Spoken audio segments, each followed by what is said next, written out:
The echo of cruel laughter still rang in Marcus Chen's ears as he gripped the steering wheel of his worn Honda Civic, his knuckles white against the black plastic.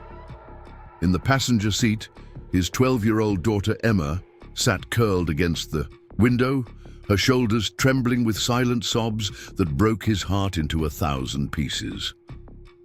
What had started as an innocent school talent show audition had turned into a nightmare of humiliation, and now Marcus was driving through the unfamiliar streets of Millbrook, desperately searching for somewhere his daughter could find her voice again. Before we dive into this unforgettable journey of courage, healing, and the incredible power of believing in someone when they can't believe in themselves, tell us where you're tuning in from.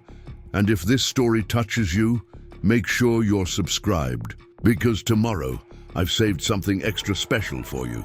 Emma possessed something extraordinary, something that could make grown men weep and audiences rise to their feet in thunderous applause. But today, in that sterile school auditorium, her gift had been met with mockery and ridicule from classmates who couldn't see past her secondhand clothes and stammering stage fright. Marcus had no idea that pulling into the parking lot of Harmony Heights Community Center would set in motion a series of events that would change not just Emma's life, but the lives of everyone who would soon discover the magic hidden within his daughter's voice. Sometimes the most beautiful melodies emerge from the deepest pain, and sometimes a single act of kindness can unlock a talent so pure, so powerful, that it silences every doubt and transforms every heart that hears it. The late afternoon sun filtered through the dusty windows of Marcus Chen's Honda Civic as he navigated the quiet streets of Millbrook, a small town nestled between rolling hills and forgotten dreams. The silence in the car was deafening, broken only by the occasional sniffle from Emma, who had pressed her face against the passenger window as if trying to disappear into the glass itself. Marcus glanced at his daughter through the rearview mirror, his heart aching at the sight of her tear-stained cheeks and the way she hugged her worn backpack like a shield. The morning had started with such hope.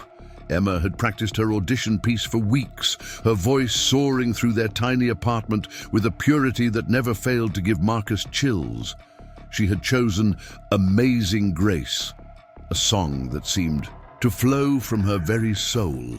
And when she sang it in their living room, even their elderly neighbor, Mrs. Patterson, would pause her television to listen through the thin walls. Marcus had believed, truly believed, that today would be the day his daughter finally received the recognition she deserved.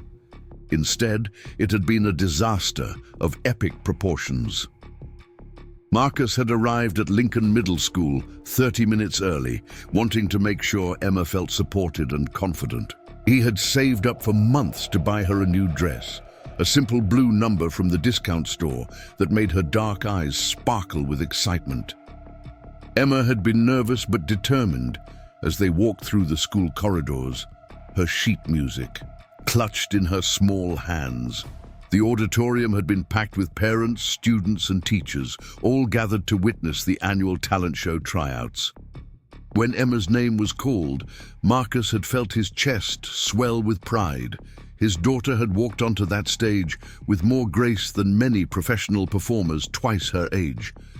But the moment she opened her mouth to introduce herself, the snickering had begun.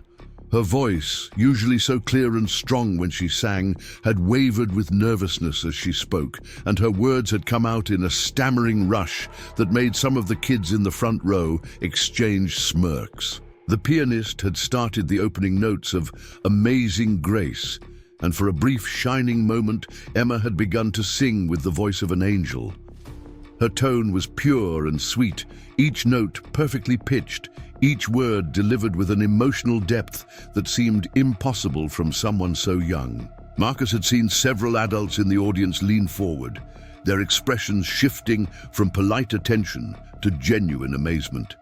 But then disaster had struck. One of the popular girls in Emma's grade, a blonde named Brittany, whose father owned the largest car dealership in town, had started laughing, not just a quiet giggle, but a loud, mocking laugh that had cut through Emma's performance like a knife. Within seconds, her friends had joined in, and then other students had followed suit, creating a wave of cruel laughter that had washed over the auditorium. Emma had stopped singing mid-note, her face flushing deep red as the laughter grew louder. Someone had shouted something about her weird voice and her garage sale dress, and Emma had simply stood there frozen with humiliation as the adult supervisors struggled to restore order. Marcus had watched in horror as his daughter's confidence crumbled before his eyes, her shoulders shaking as she fled from the stage without finishing her song. The drive home had been silent except for Emma's quiet crying. Marcus had tried to offer words of comfort, but what could he say? That kids could be cruel, that her voice was beautiful despite what those bullies thought. The words had felt hollow, even as he spoke them, because he could see that something precious had been broken in his daughter that day, something that might take a very long time to heal. Marcus pulled into the parking lot of Harmony Heights Community Center without really knowing why. He had been driving aimlessly, hoping that somehow the motion would ease the pain in his chest when he had noticed the modest building with its peeling paint and hand-painted sign. Through the large windows, he could see people moving around. Inside, and there was something about the warm light spilling out onto the sidewalk that made him slow down and turn in. Emma looked up as the car stopped, her eyes red and puffy, but curious, despite her misery. The community center was nothing fancy, just a converted warehouse with a small garden out front where someone had planted sunflowers that were now tall and bright against the autumn sky. Music drifted from the building, not the polished sound of a professional recording, but the raw, honest sound of real people making music together. A woman emerged from the front door, carrying a guitar case and laughing at something someone inside had said. She was probably in her 50s with graying hair pulled back in a messy bun and paint-stained jeans that suggested she was an artist of some kind. When she saw Marcus and Emma sitting in their car, she paused and offered them a warm smile and a little wave, as if she were genuinely happy to see strangers in her parking lot. Marcus hesitated for a moment, then made a decision that would change everything. He turned off the engine and looked at Emma with gentle eyes. "Want to see what's going on in there?" he asked softly. Emma shrugged, which was more of a response than he had gotten from her all afternoon, so he took it as a yes. The moment they stepped inside Harmony Heights Community Center, Marcus felt something shift in the air around them. The space was warm and welcoming, with mismatched furniture arranged in cozy conversation areas and walls covered with local artwork and photographs of smiling people. The music they had heard from outside was coming from a group of teenagers and adults who were gathered in a circle near the back of the room, some holding instruments, others just listening with expressions of pure joy on their faces. The woman with the guitar case approached them with the same warm smile she had offered outside. "Hi there," she said, extending her hand to Marcus. "I'm Sarah Mitchell, and this is my little slice of heaven. Are you folks looking for something specific or just exploring?" Marcus shook her hand, immediately struck by the genuine kindness in her eyes. "I'm Marcus Chen, and this is my daughter Emma. We were just driving by and heard the music." He glanced down at Emma, who was staring at the musical group with a mixture of longing and fear. Preparing and narrating this story took us a lot of time, so if you are enjoying it, subscribe to our channel. It means a lot to us. Now back to the story. Emma loves to sing, but she had a rough day at school. Sarah's expression immediately softened with understanding. She crouched down to Emma's level, her voice gentle and encouraging. "A rough day, huh? Those are never fun. Would you like to hear what we're working on over there? It's nothing fancy, just a bunch of people who love music getting together to share songs." Emma nodded almost imperceptibly, and Sarah led them toward the musical circle. As they got closer, Marcus could see that the group was incredibly diverse. There was a teenager with purple hair playing a violin, an elderly man with weathered hands strumming a banjo, a middle-aged woman keeping rhythm on a small drum, and several other people of various ages just singing along or listening with closed eyes and swaying bodies. The song they were playing was "Lean on Me" by Bill Withers, and there was something magical about the way all these different voices blended together. It wasn't perfect in a technical sense, but it was real and heartfelt and beautiful in a way that made Marcus feel like he had stumbled into something special. When the song ended, the group noticed their new arrivals and offered friendly hellos and waves. Sarah introduced Marcus and Emma, explaining that they had just stopped by to listen. The teenager with the purple hair, who introduced herself as Jazz, immediately perked up when she heard that Emma liked to sing. "What kind of music do you like?" Jazz asked, her voice friendly and genuinely interested. Emma looked at her feet and mumbled something about gospel and folk music, her earlier confidence still shattered from the day's events. An older woman named Ruth, who had been playing the drum, smiled warmly. "Those are beautiful genres. There's so much soul in that kind of music. Do you have a favorite song?" Emma glanced up at Marcus, seeking permission or encouragement, and he nodded supportively. "Amazing Grace," she whispered, so quietly that everyone had to lean in to hear her. The elderly man with the banjo, who introduced himself as Claude, strummed a few gentle chords. "That's one of the most beautiful songs ever written," he said. "I bet you sing it beautifully." Emma's eyes filled with tears again, and she shook her head. "No, I don't. I tried to sing it today at school, and everyone laughed at me. They said my voice was weird and ugly." A hush fell over the group, and Marcus saw several people exchange glances of understanding and sympathy. Sarah sat down on the floor next to Emma, her voice soft but firm. "Honey, I've been around music my whole life, and I can tell you something important.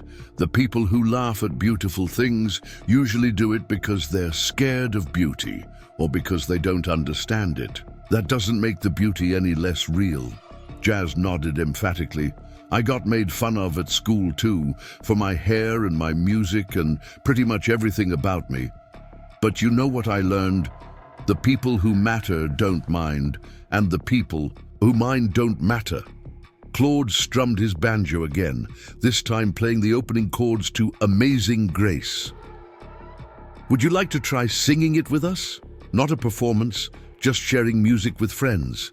Sometimes that's the best way to remember why we love to sing in the first place." Emma looked terrified, but there was also a glimmer of hope in her eyes. Marcus could see her internal struggle, the part of her that desperately wanted to sing, warring with the part that was afraid of being hurt again. The group waited patiently, no pressure in their faces, just open acceptance and encouragement. Finally, Emma nodded, so slightly that Marcus almost missed it. Claude began to play, his fingers finding the familiar melody on the banjo strings. Ruth joined in with a gentle rhythm on her drum, and then Sarah started to sing in a warm, rich voice that filled the space with love and grace. "Amazing Grace, how sweet the sound that saved a wretch like me." The other members of the group joined in gradually, their voices blending in a harmony that was imperfect but deeply moving. Emma stood frozen for the first verse, just listening, her eyes wide with wonder at how different this felt from her experience at school. There was no judgment here, no mockery, just people sharing something beautiful together. During the second verse, Emma began to hum along so quietly that only Marcus could hear her. But Sarah had excellent ears, and she smiled encouragingly when she caught the sound. By the third verse, Emma was singing softly, her voice tentative, but growing stronger with each note. And then something magical happened. As Emma gained confidence, her true voice began to emerge. It was everything Marcus knew it to be and more. A pure, crystalline sound that seemed to lift the very air around them. The other singers gradually quieted, not to put pressure on Emma, but because her voice was so beautiful that they wanted to hear it clearly. Emma didn't notice at first that she had become the lead singer. She was lost in the music, her eyes closed, her face peaceful for the first time all day. When she reached the final verse, her voice soared with a power and emotion that left everyone in the circle speechless. Was blind, but now I see. Ridiculed, the last note hung in the air like a prayer, and for a moment, no one moved or spoke. Then Claude slowly set down his banjo and began to clap, tears streaming down his weathered cheeks. The rest of the group joined in, their applause warm and genuine, and Emma opened her eyes to see faces full of awe and appreciation. "My dear girl," Ruth said, her voice thick with emotion, "that was absolutely extraordinary. You have a gift that comes straight from heaven." Emma looked around the circle, seeing nothing but kindness and admiration in every face. For the first time since the disaster at school, she smiled. It was a small smile, fragile as a soap bubble, but it was real. Sarah stood up and placed a gentle hand on Emma's shoulder. "Would you like to come back and sing with us again? We meet here every Tuesday and Thursday evening, and we always have room for another voice, especially one as beautiful as yours." Emma looked up at Marcus, hope flickering in her dark eyes. He nodded, his own eyes moist with unshed tears. "I think that sounds perfect," he said. As they prepared to leave, Jazz approached Emma with a shy smile. "Hey, I know this might sound weird, but would you maybe want to practice together sometime? I've been working on some folk arrangements for violin, and I think your voice would be perfect for them." Emma's smile grew a little brighter. "I'd like that," she said, her voice still quiet but stronger than it had been all day. Walking back to the car, Marcus felt something he hadn't experienced in a very long time: hope. Not just for Emma's musical future, but for her happiness, her confidence, her belief in herself. The cruel laughter from earlier seemed like it belonged to a different lifetime, overshadowed by the warmth and acceptance they had found at Harmony Heights. As they drove home through the gathering dusk, Emma spoke for the first time since leaving school. "Dad, do you think they really meant it about me coming back?" Marcus glanced at her in the rearview mirror, seeing color in her cheeks and light in her eyes. "I think they meant every word, sweetheart. And I think this is just the beginning of something wonderful." Emma settled back in her seat with a contented sigh, and for the first time all day, Marcus allowed himself to believe that maybe, just maybe, everything was going to be okay. He had no idea that their visit to Harmony Heights Community Center was about to set in motion a chain of events that would not only heal his daughter's wounded spirit, but transform the lives of everyone who would soon discover the extraordinary gift hidden within Emma's voice. The road ahead stretched out before them, no longer seeming quite so uncertain, illuminated by the promise of music, friendship, and the incredible power of people who choose kindness over cruelty. And somewhere, in the growing darkness, Emma hummed softly to herself, her voice already beginning to remember its strength. The Tuesday evening air carried a hint of autumn's arrival as Marcus Chen pulled into the familiar parking lot of Harmony Heights Community Center. Emma sat beside him, no longer curled against the window in defeat, but upright with anticipation, clutching a small notebook where she had been writing down lyrics and melody ideas throughout the week. The transformation in his daughter over. The past few days had been subtle, but undeniable. She hummed while doing homework, sang softly in the shower, and had even volunteered to help Mrs. Patterson with her groceries, chatting about music the entire time. Marcus watched as Emma practically bounced out of the car, her earlier shyness replaced by eager curiosity. Through the large windows of the community center, they could see the familiar circle of musicians already gathering, instruments being tuned and voices warming up with gentle scales and harmonies. The warm light spilling onto the sidewalk felt like an invitation, and Emma stepped toward it without hesitation. Sarah Mitchell greeted them at the door with the same genuine warmth that had drawn them in days earlier. But this time, her smile held recognition and genuine pleasure at seeing them return. She wore a flowing purple scarf over her paint-stained jeans, and her graying hair was adorned with tiny silver bells that chimed softly when she moved her head. The musical accessories seemed perfectly natural on her, as if she was someone who carried melody wherever she went. Jazz waved enthusiastically from across the room, her purple hair now streaked with blue highlights that caught the overhead lights. She had promised Emma they would work on some folk arrangements together, and she had clearly been preparing. A music stand held several sheets of handwritten music, and her violin case lay open beside her chair, the instrument gleaming with careful attention. Ruth was already seated at her drum, her weathered hands moving in slow, rhythmic patterns as she warmed up. She wore a colorful shawl that complemented her dark skin beautifully, and her eyes crinkled with genuine joy when she spotted Emma approaching. Claude sat nearby with his banjo, picking out a gentle melody that seemed to welcome newcomers and old friends alike. But there were new faces in the circle tonight, and Marcus noticed Emma's steps slow slightly as she took in the expanded group. A young man who looked to be in his early 20s sat with a guitar, his fingers dancing across the strings with practiced ease. Beside him, a middle-aged woman with kind eyes held a flute, while across the circle, a teenager about Emma's age sat nervously with a small keyboard, clearly as new to the group as Emma herself. Sarah noticed Emma's momentary hesitation and gently placed a reassuring hand on her shoulder. "We have some new friends joining us tonight," she explained warmly. "Michael there is a music therapy student from the university, and he's been wanting to learn more about community music making. Linda teaches elementary school and thought some of our techniques might help her students. And that's Tyler on the keyboard. His mom thought he might enjoy making music with other people instead of just practicing alone in his room." Emma nodded, her confidence returning as she recognized the same mixture of nervousness and hope in Tyler's posture that she had felt during her first visit. She walked over and sat in an empty chair between Jazz and Claude, offering Tyler a small, encouraging smile that he returned gratefully.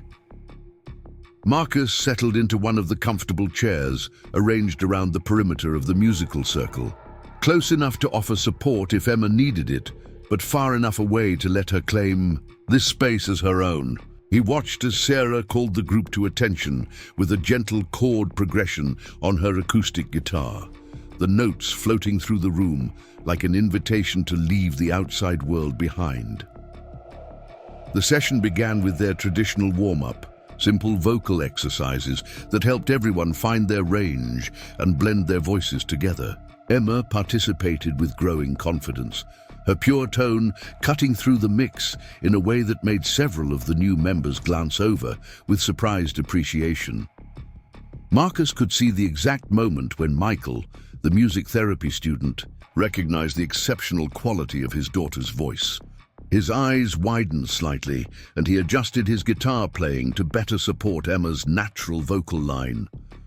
After the warm-up, Sarah suggested they work on "Bridge Over Troubled Water," explaining that it was a song that showcased different vocal ranges and allowed for beautiful harmonies. She started by having everyone sing the melody together, then began assigning different parts based on people's natural abilities and comfort levels. When she asked if anyone would like to try the lead vocal, the group fell silent. It was a challenging song that required both technical skill and emotional depth, and most of the regular members deferred to more experienced singers. But Jazz, who had been working with Emma throughout the week, spoke up with quiet confidence. "I think Emma would be perfect for this one," she said, her voice carrying genuine belief. We've been practicing together, and she has this incredible way of finding the heart of a song." All eyes turned to Emma, and Marcus held his breath, remembering the cruel laughter from the school auditorium. But this environment was different. These faces held curiosity and encouragement, not judgment. Emma looked around the circle, meeting each person's gaze, and slowly nodded her acceptance. Michael strummed the opening chords, his guitar work more sophisticated than the simple accompaniments they had used before. The melody began to build, and Emma took a deep breath, closing her eyes as she had learned to do when she wanted to connect with the emotional core of a song. When she began to sing, the transformation was immediate and profound. Her voice rose above the instrumental accompaniment like a bird taking flight, each note perfectly placed and filled with a maturity that seemed impossible from someone so young. The lyrics about being a bridge over troubled water took on new meaning as Emma sang them, her own recent experiences with pain and healing infusing every word with authentic emotion. The other musicians fell naturally into supporting roles, their instruments weaving a tapestry of sound that lifted Emma's voice even higher. Claude's banjo added gentle finger-picking patterns, Ruth's percussion provided subtle rhythm that never overpowered, and Jazz's violin soared in harmony during the instrumental breaks. Even Tyler, nervous as he was, found simple chord progressions on his keyboard that added depth without complexity. But it was Linda, the elementary school teacher, who provided the most beautiful surprise. During the song's climactic moments, she began to play her flute in counterpoint to Emma's vocals, creating an ethereal duet that transformed the familiar song into something transcendent. The two melody lines danced around each other, sometimes in harmony, sometimes in gentle contrast, but always in perfect musical conversation. As the song reached its conclusion, Emma's voice soared to heights that left everyone in the room speechless. She held the final note with a power and control that would have impressed professional singers, then let it fade into silence that felt sacred. For several heartbeats, no one moved or spoke, the beauty of what they had just created hanging in the air like incense. Then Claude set down his banjo and began to clap, his weathered face wet with tears. "Young lady," he said, his voice thick with emotion, "in all my 73 years of making music, I have never heard anything quite like that. You have a gift that touches the very soul." The rest of the group joined in the applause, but it wasn't the polite clapping of an audience watching a performance. This was the appreciation of fellow musicians recognizing something extraordinary, the kind of response that comes from people who understand the difference between technical skill and genuine artistry. Michael, the music therapy student, leaned forward with excitement. "Emma, have you ever had formal voice training? Because what you just did, the way you connected emotion to technique, that's something most singers spend years trying to achieve." Emma shook her head, suddenly shy again under all the attention. "I just sing what I feel," she said quietly. "My dad plays old records sometimes, and I learned by listening." Sarah exchanged a meaningful glance with Marcus, who was watching from his chair with undisguised pride and amazement. "Emma," Sarah said gently, "would you be interested in learning more about music? Not to change what you do naturally, but to give you more tools to express what's already inside you." Before Emma could answer, Ruth spoke up from behind her drum. "There's a regional music festival coming up in 6 weeks. It's not a competition, just a celebration where different community groups share what they're working on. We've participated for the past 3 years, but never with a voice like Emma's." Jazz bounced in her seat with excitement. "Oh, that would be perfect. Emma, we could work up a set of songs that really showcase what you do best, and it's such a supportive environment, not like those awful school talent shows where people go to judge instead of listen." Emma looked around the circle, seeing nothing but encouragement and genuine care in every face. But Marcus could tell she was still carrying some fear from her recent experience, still vulnerable to the possibility of public humiliation. She chewed her lower lip, a nervous habit she had developed since the school incident. Tyler, who had been quiet throughout the evening, suddenly spoke up. "I was in a school talent show last year," he said, his voice barely above a whisper. "I played piano, and some kids threw paper airplanes at me while I performed. I didn't want to play in public ever again." He looked directly at Emma, and Marcus was struck by how much understanding could pass between two young people who had shared similar pain. But this feels different. These people actually care about the music, not about making fun of someone. Emma's posture straightened slightly, and Marcus could see her considering Tyler's words. The boy was right. The atmosphere at Harmony Heights was the complete opposite of what they had experienced at Lincoln Middle School. Here, music was treated as something sacred, something to be nurtured and celebrated rather than judged and ridiculed. Linda, the elementary school teacher, had been listening thoughtfully to the conversation. "You know," she said, "I've been teaching for 15 years, and I've seen what happens when children are shamed for their talents instead of encouraged. It's one of the worst things we can do to a young person's developing sense of self." She turned to Emma with gentle eyes. "But I've also seen the incredible healing that can happen when someone finds the right community, the right support. What you have here is special, Emma. Don't let the cruelty of a few people rob you of sharing your gift with those who can truly appreciate it." Sarah nodded in agreement. "The festival is completely different from a school talent show. It's organized by people who genuinely love music and want to create a space where artists can share their work without fear of judgment. I've been involved with it for 8 years, and I've never seen anything but support and appreciation for everyone who participates." Michael strummed a gentle chord on his guitar. "Plus, you wouldn't be performing alone. It would be with all of us, as a group. There's strength in numbers, and there's something powerful about being surrounded by people who believe in you." Emma looked over at Marcus, seeking his guidance. He could see the war between desire and fear playing out in her expression. Part of her wanted desperately to share her music with a larger audience, to experience the joy of connecting with people through song. But another part of her was terrified of facing that cruel laughter again, of having her confidence shattered just as it was beginning to rebuild. Marcus stood up and walked over to the circle, kneeling beside Emma's chair. "It's your choice, sweetheart," he said softly.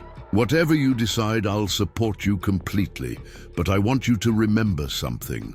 What happened at school was about them, not about you. Those kids were threatened by something beautiful they couldn't understand. But look around this room. These people understand beauty when they hear it, and they've recognized something special in you." Emma took a deep breath, looking around the circle at faces that had become familiar and dear over just 2 visits. These people had given her something precious, a place where her voice was valued, where her music was respected, where she could be herself without fear of mockery. Maybe it was time to trust that there were other places like this, other people who could appreciate what she had to offer. "Okay," she said quietly. Then, with growing conviction, "Okay, I'd like to try." The circle erupted in quiet celebration, everyone careful not to overwhelm Emma with too much enthusiasm. But the joy was unmistakable, the sense that something significant had just been decided, something that would benefit not just Emma, but everyone who would eventually hear her sing. Sarah clapped her hands together once, a gesture that had become her signature way of focusing the group's attention. "Wonderful, so we have 6 weeks to prepare. That gives us plenty of time to work up a really beautiful set of songs that showcase Emma's voice while highlighting what makes our group special." Jazz was already making notes on a piece of paper. We should definitely include Amazing Grace, since that's where Emma found her confidence with us, and maybe something more contemporary that shows her range. Ruth tapped a gentle rhythm on her drum. What about Hallelujah? The Leonard Cohen version has those beautiful dynamics that would let Emma really show what she can do. Claude nodded thoughtfully. And perhaps something that lets her interact more with the group. Lean on Me was powerful when we all sang it together that first night. Michael had been listening with the analytical ear of someone studying music therapy. We should also consider the emotional journey of the set. Start with something that establishes Emma's voice. Build to something that showcases her range and power, then end with something that brings the whole group together in harmony.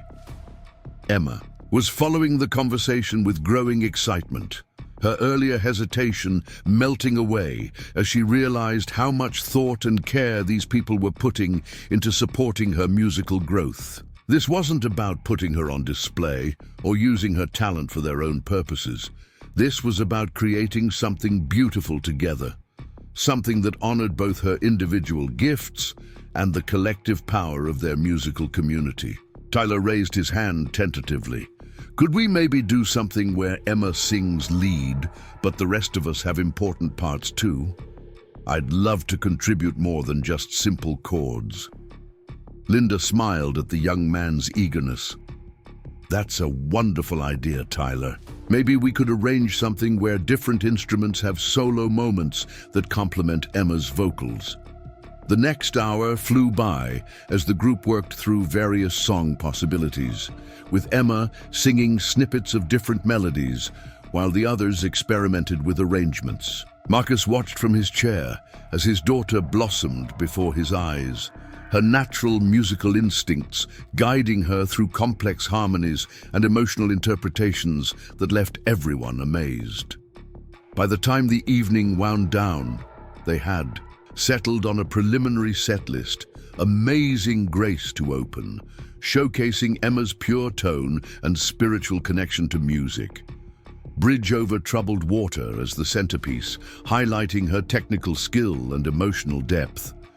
And Lean on Me to close, bringing everyone together in a celebration of community and mutual support. As people began packing up their instruments, Sarah approached Marcus with a thoughtful expression. I hope you know how special Emma is, she said quietly. In all my years of working with community musicians, I've rarely encountered someone with such natural talent combined with genuine emotional intelligence. She doesn't just sing notes, she tells stories.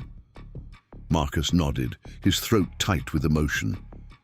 She's always been musical, but I never really understood how gifted she was until I heard her with all of you. The way you've welcomed her, supported her, it means more than I can express. Sarah smiled warmly. Music is meant to be shared, Marcus. Emma has something beautiful to offer the world, and we're just honored to be part of helping her find her voice again after what happened at school. As they walked to the car, Emma was practically glowing with excitement. Dad, can you believe we're going to perform at a real festival with actual people who come to listen to music? Marcus laughed at her enthusiasm. I can believe it, sweetheart. You've got something special, and now you're learning how to share it with people who can appreciate it. Emma was quiet for a moment as they drove through the darkening streets. Then she said, Dad, I think I understand something now. At school, those kids weren't really laughing at my singing. They were laughing because they were afraid of something. They didn't understand. But the people at Harmony Heights, they understand music. They know the difference between something real and something fake. Marcus glanced at his daughter in the rearview mirror, struck by her insight. That's very wise, Emma. Sometimes the people who react most strongly to beauty are the ones who are most threatened by it. Emma nodded thoughtfully. I don't want to let their fear stop me from sharing something that makes other people happy. Tonight, when we were all singing together, I could see how the music made everyone feel. It was like we were all connected by something bigger than ourselves. As they pulled into their apartment complex, Marcus felt a profound sense of gratitude wash over him. A week ago, his daughter had been broken and defeated, convinced that her voice was something to be ashamed of. Tonight, she was planning to perform at a music festival, surrounded by people who recognized and celebrated her talent. The transformation seemed almost miraculous, but Marcus knew it was the result of finding the right community at exactly the right time. Emma hummed softly as they climbed the stairs to their apartment, her voice carrying easily through the evening air. Mrs. Patterson's door opened as they passed, and their elderly neighbor smiled at the familiar sound.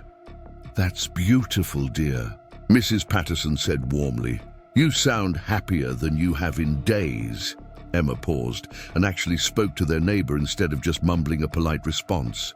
"I'm learning to sing with other people, Mrs. Patterson. We're going to perform at a festival in a few weeks." Mrs. Patterson's eyes lit up with genuine pleasure. "How wonderful. I'd love to hear about it when you get back." As they entered their small apartment, Marcus realized that Emma's growing confidence was already rippling outward, affecting how she interacted with everyone around her. Music had given her back her voice in more ways than one, and the young woman he saw emerging was someone he was incredibly proud to call his daughter. Emma went to her room to write in her notebook about the evening's musical discoveries, her voice drifting through the thin walls as she hummed the melodies they had worked on. Marcus sat in his living room chair, listening to his daughters' happiness and marveling at how quickly their lives had changed. He had no idea that their involvement with Harmony Heights Community Center was about to deepen in ways he couldn't imagine, or that Emma's gift would soon attract attention from people who could offer opportunities beyond anything they had dared to dream. For now, it was enough that his daughter was singing again, that she had found a place where her voice was valued and her spirit was nurtured. The apartment filled with Emma's gentle humming, and Marcus closed his eyes, letting the sound wash over him like a promise of better days ahead. Tomorrow would bring new challenges, new opportunities, and new discoveries about just how far his daughter's talent could take them. But tonight, it was enough to simply listen to her joy and know that they had found something precious, a community that understood the true value of a beautiful voice raised in song. The morning sun streamed through the windows of Riverside Elementary School as Emma Chen walked through the hallways with a confidence that hadn't been there just 2 weeks ago. Her backpack bounced lightly against her shoulders, and she hummed a soft melody under her breath, one of the new arrangements Jazz had been working on for their upcoming festival performance. The cruel echoes of Lincoln Middle School seemed like a distant memory now, replaced by the warm encouragement she had found at Harmony Heights Community Center. Marcus had been called in for a parent-teacher conference, something that would have filled him with dread just a month ago. But Emma's transformation had been so remarkable that he found himself curious rather than worried about what her teachers might have to say. Mrs. Rodriguez, Emma's homeroom teacher, had requested the meeting specifically to discuss what she called significant positive changes in Emma's classroom participation and social interactions. Emma herself had suggested that Marcus stop by Harmony Heights after the conference. The community center had become her second home, and she spent most afternoons there now, either working with Jazz on musical arrangements or helping Sarah with various community outreach programs. Her natural empathy and newfound confidence had made her a valuable ambassador for the center's mission of bringing music to people who might not otherwise have access to it. The parent-teacher conference revealed changes that went far beyond Marcus's expectations. Mrs. Rodriguez, a veteran educator with 23 years of experience, had rarely seen such a dramatic positive shift in a student's demeanor and academic performance. Emma, who had been withdrawn and anxious at the beginning of the school year, was now volunteering to read aloud, participating actively in group discussions, and had even offered to help organize a multicultural music presentation for the school's Diversity Week. More importantly, Emma had begun standing up for other students who were being bullied or marginalized. Just the week before, she had intervened when a group of older students were making fun of a new immigrant student's accent. Instead of confronting them aggressively, Emma had simply walked over and started a conversation with the new student in a friendly, inclusive way that naturally deflected the bully's attention and made them lose interest in their cruel game. Mrs. Rodriguez explained that Emma's actions had inspired other students to be more inclusive and supportive of their classmates. The ripple effect of her growing confidence was creating a more positive classroom environment for everyone. The teacher was particularly impressed by Emma's suggestion that they invite community musicians to share different cultural musical traditions with the class, an idea that demonstrated both her growing passion for music and her increasing awareness of how art could bring people together. Marcus left the conference feeling proud, but also slightly overwhelmed. The Emma that Mrs. Rodriguez described was recognizable as his daughter, but she was also a more mature, confident version of the girl who had been devastated by the cruel laughter at Lincoln Middle School. The transformation was wonderful, but it was also happening so quickly that Marcus sometimes felt like he was struggling to keep up with his daughter's rapid growth. When he arrived at Harmony Heights, he found Emma in the main room with Sarah, Jazz, and several other regular members of their musical community. They were deep in conversation about something that had clearly captured everyone's attention, and Marcus could see the excitement radiating from his daughter's posture and animated gestures. Sarah looked up as Marcus entered, her face bright with enthusiasm. "Marcus, perfect timing. We were just talking about an incredible opportunity that's come up for Emma." Emma rushed over to her father, her eyes shining with a mixture of excitement and nervous energy. "Dad, you're not going to believe this. Linda, you remember Linda, the elementary teacher? She has a friend who works for the Regional Arts Council, and she heard about our festival performance. She wants to meet me." Jazz bounced in her chair, her blue and purple hair catching the afternoon light streaming through the windows. "It's not just any meeting, Mr. Chen. This woman, Victoria Campbell, she's the director of the Young Artists Showcase program. It's like a mentorship program for talented kids who might not have access to formal training otherwise." Marcus felt a familiar flutter of anxiety in his chest. The opportunities Emma was being offered were wonderful, but they were also moving into territory that felt beyond his experience or ability to guide her. He was a single father working 2 jobs to make ends meet, not someone who understood the world of arts programs and professional music training. Sarah seemed to sense his concern and approached with her characteristic warmth and understanding. "Marcus, I know this might feel overwhelming. When I first started working with young musicians, I was often amazed by how quickly things could develop once a talented person found the right support system. But everything that's happening for Emma is happening because she's earned it through her dedication and natural ability." Claude, who had been quietly tuning his banjo in the corner, looked up with a gentle smile. "I've been making music for 7 decades, Marcus, and I can tell you that what Emma has isn't something you can teach or manufacture. She's got that rare combination of technical ability and emotional authenticity that comes along maybe once in a generation. People in the music world recognize that kind of talent when they encounter it." Ruth nodded from her position behind her drum kit. "And the beautiful thing is that Emma's not losing herself in all this attention. She's still the same sweet, thoughtful girl who showed up here scared and hurting. The confidence and opportunities are just letting her true self shine brighter."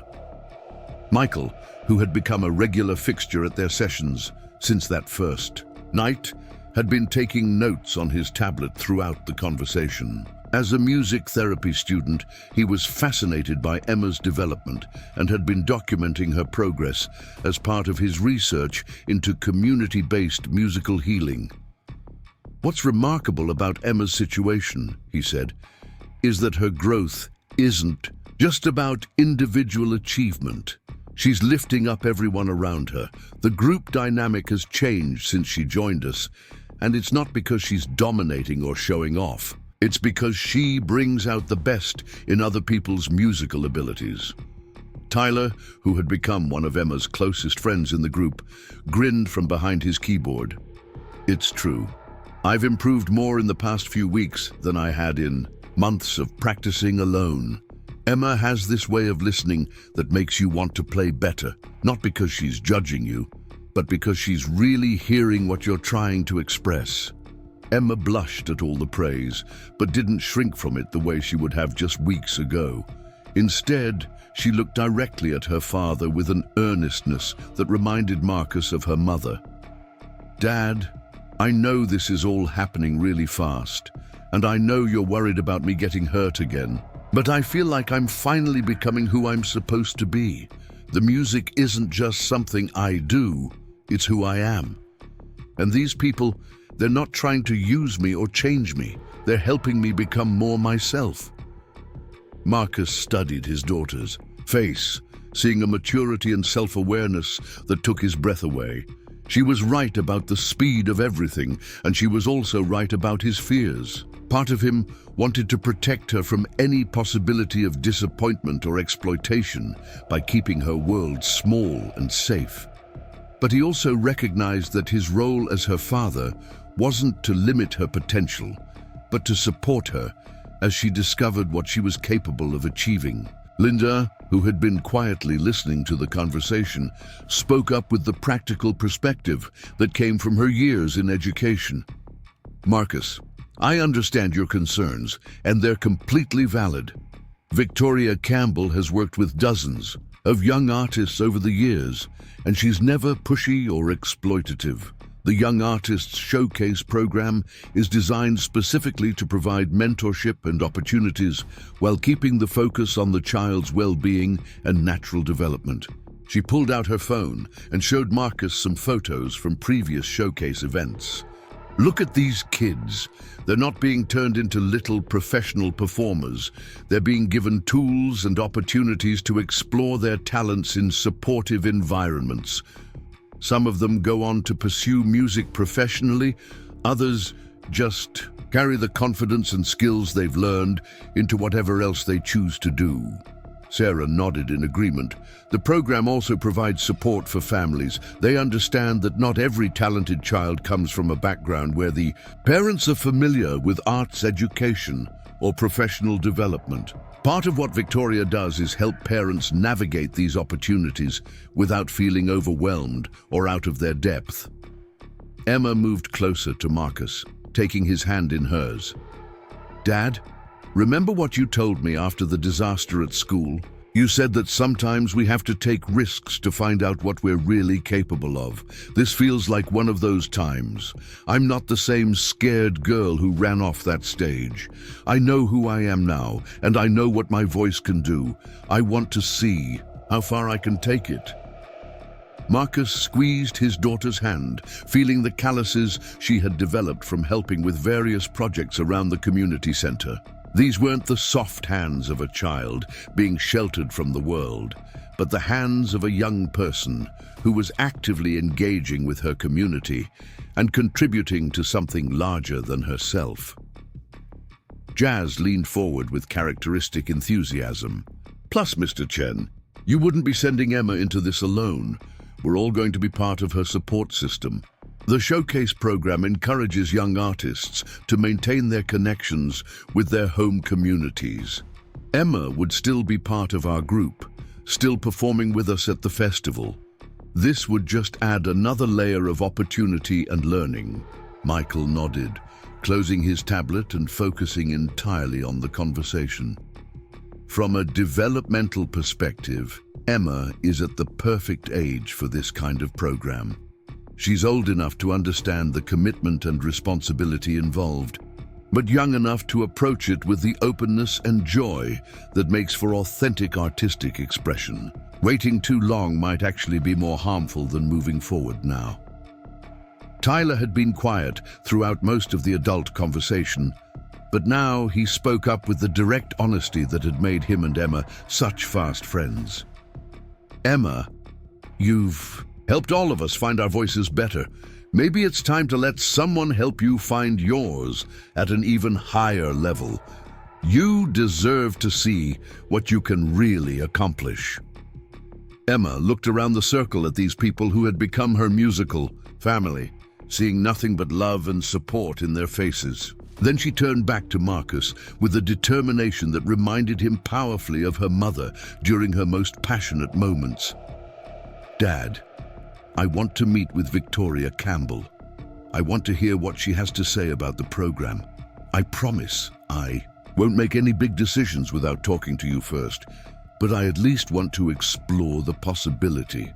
Marcus felt the weight of parental responsibility settling on his shoulders. This was one of those moments that would shape his daughter's future, and he wanted to make sure he was acting out of wisdom rather than fear.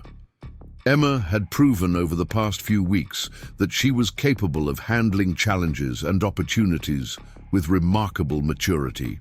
Maybe it was time to trust her judgment as well as his own protective instincts. "Okay," he said finally, the word carrying more weight than its simple syllables suggested.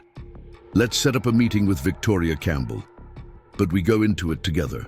As a team, any decisions get made by both of us, and your well-being comes before any opportunity, no matter how exciting it might seem." Emma threw her arms around Marcus with a joy that reminded him of Christmas mornings from her childhood. "Thank you, Dad. I promise you won't regret this. We're going to figure it out together, just like we always do." Sarah clapped her hands. Together, the gesture that had become her signature way of celebrating good news. "Wonderful. I'll reach out to Victoria today and see when she might be available to meet. And Emma, I think this calls for a special song to celebrate. What would you like to share with us?" Emma didn't hesitate. She walked to the center of their usual circle and took a deep breath, centering herself in the way that had become natural to her over weeks of practice with the group. When she began to sing, it was a song that none of them had heard before, something that seemed to be flowing directly from her heart in that moment. The melody was simple, but haunting. The lyrics, about taking chances and trusting in the future even when you couldn't see the whole path ahead. As Emma sang, the other musicians naturally began to find their parts. Jazz's violin weaving counter melodies, Claude's banjo providing gentle rhythmic support, Ruth's percussion adding subtle texture, and Tyler's keyboard filling in harmonic spaces with increasing confidence. But it was Linda's flute that provided the most beautiful surprise. She had been working on more complex pieces since joining the group, and now she improvised a soaring descant above Emma's melody that transformed the spontaneous song into something transcendent. The interplay between Emma's vocals and Linda's flute created moments of pure musical magic that left everyone in the room breathless. As the song came to its natural conclusion, Emma held the final note with a power and control that had grown noticeably stronger over the past few weeks. The silence that followed felt sacred, charged with the recognition that they had all just witnessed something special being created in real time. Michael was the first to speak, his voice filled with awe. "Emma, did you just compose that on the spot?" Emma nodded, looking slightly surprised herself. "I don't know where it came from. I was just feeling so grateful and excited and a little scared, and the melody just appeared in my head." Sarah stood up and walked over to Emma, placing both hands on the girl's shoulders with maternal pride. "That, my dear, is what we call channeling.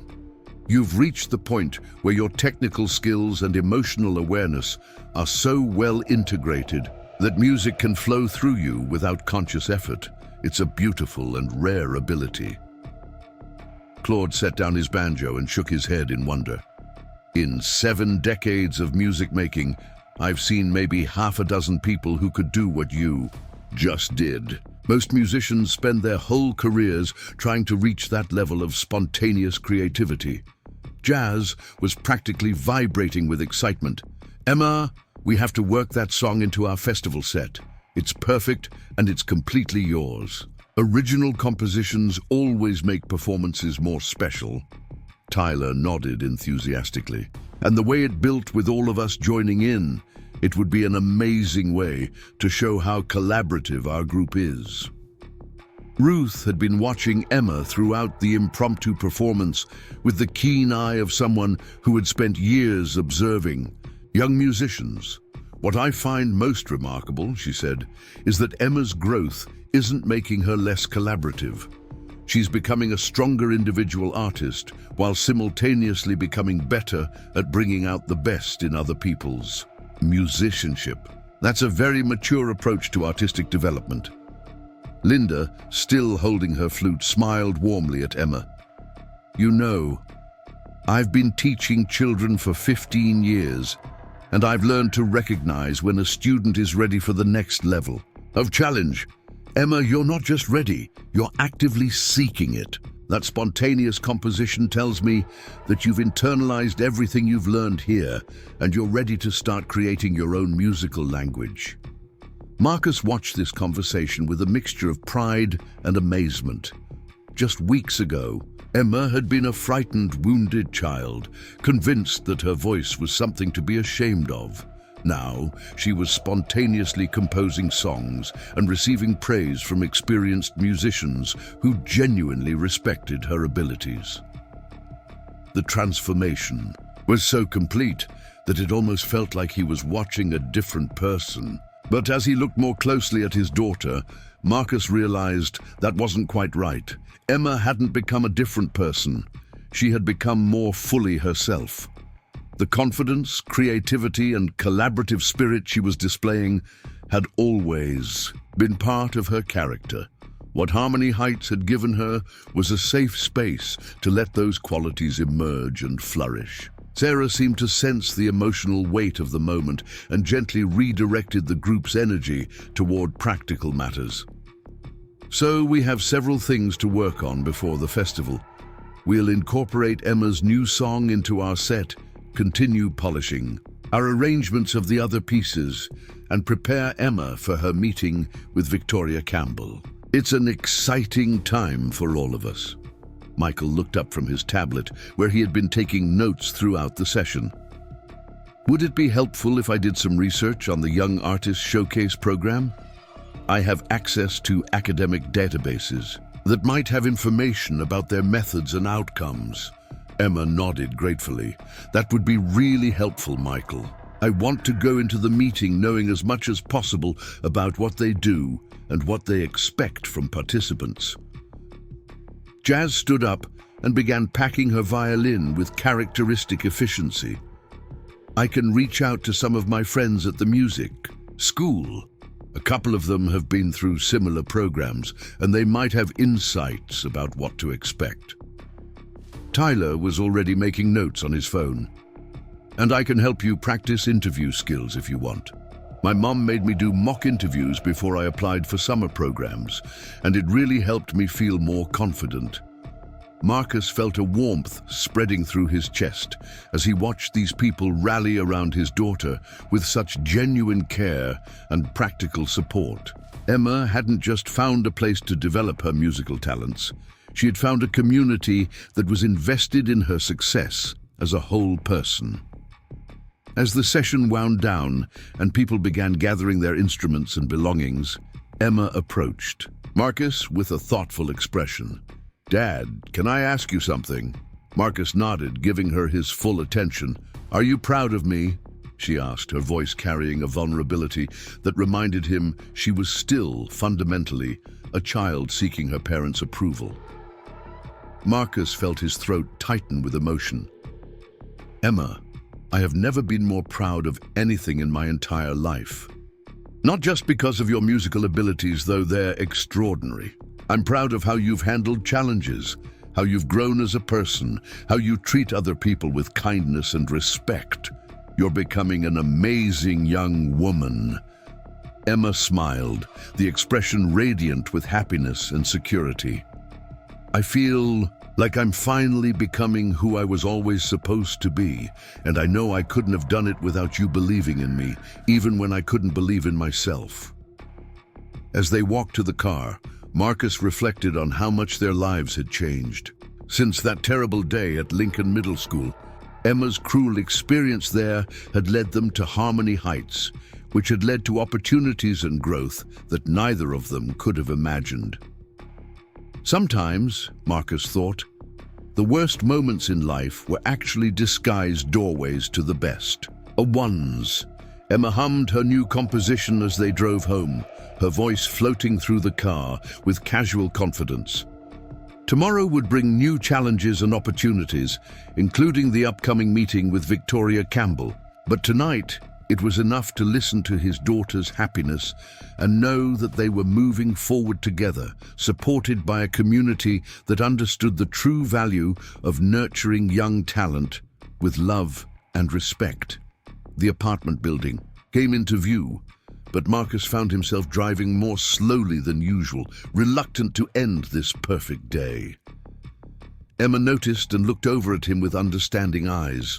"Dad," she said softly, "whatever happens with the showcase program or the festival or anything else, I want you to know that the most important thing is that we're doing this together. You're the one who taught me that music should come from the heart, and you're the one who showed me that it's okay to take risks when they're for the right reasons." Marcus pulled into their parking space and turned to look at his daughter, seeing her mother's strength and wisdom shining in her young face. "We make a pretty good team, don't we?" Emma grinned, the expression lighting up her entire face. "The best team ever." As they climbed the stairs to their apartment, Marcus could hear Mrs. Patterson's television through the thin walls, the familiar sounds of their everyday life wrapping around them like a comfortable blanket. But underneath it all, Emma was still, humming her new song, the melody carrying promises of adventures yet to come and dreams that were finally within reach. The future stretched ahead of them, full of uncertainty, but also full of possibility. And for the first time since Emma's mother had passed away, Marcus felt truly confident that whatever came next, they would face it together with courage, wisdom, and the unshakable bond that had carried them through their darkest moments and was now guiding them toward their brightest dreams. The morning of the regional music festival dawned crisp and clear, with golden sunlight streaming through the windows of the community center as Emma Chen and her musical family gathered for their final rehearsal. The atmosphere was electric, with nervous energy and excitement, instruments being tuned and voices warming up in gentle harmonies that filled the space with anticipation. Emma stood at the center of it all, no longer the frightened girl who had fled from a school auditorium in tears, but a confident young artist ready to share her gift with the world. Victoria Campbell had arrived 3 days earlier for what was supposed to be a simple meeting about the Young Artists Showcase program, but had ended up staying to witness the remarkable musical community that had nurtured Emma's talent. The director of the program was an elegant woman in her early 50s, with silver-streaked hair and kind eyes that missed nothing. She had spent decades working with young performers, but even she seemed impressed by the level of artistry and genuine care that characterized the Harmony Heights group. Marcus watched from his usual spot along the wall as Emma ran through their opening number with the confidence of someone who had found her true calling. The transformation in his daughter over the past months had been nothing short of miraculous, but it was the way she had maintained her essential kindness and humility that filled him with the deepest pride. Success hadn't changed who Emma was. It had simply allowed her to become more fully herself. The festival was being held at the historic Riverside Theatre, a beautifully restored venue from the 1920s that had become the cultural heart of the region, community groups from 5 surrounding counties would be performing throughout the day, sharing everything from bluegrass to classical music, gospel to folk, contemporary pop to traditional ethnic songs. It was exactly the kind of inclusive, celebratory environment that Sarah had promised, where the focus was on artistic expression rather than competition. Jazz had spent the morning helping Emma with her stage makeup, though the young singer needed very little enhancement to look radiant. Her dark hair was arranged in loose waves that caught the light beautifully, and she wore a simple but elegant burgundy dress that Sarah had helped her choose from a local thrift shop and then tailored to fit perfectly. The overall effect was sophisticated without being overdone, allowing Emma's natural beauty and personality to shine through. Tyler sat at his keyboard, running through the complex chord progressions they had developed for Emma's original composition. His confidence had grown tremendously since joining the group, and he had become an essential part of their musical arrangements. The friendship between Tyler and Emma had deepened into something that reminded Marcus of his own closest childhood.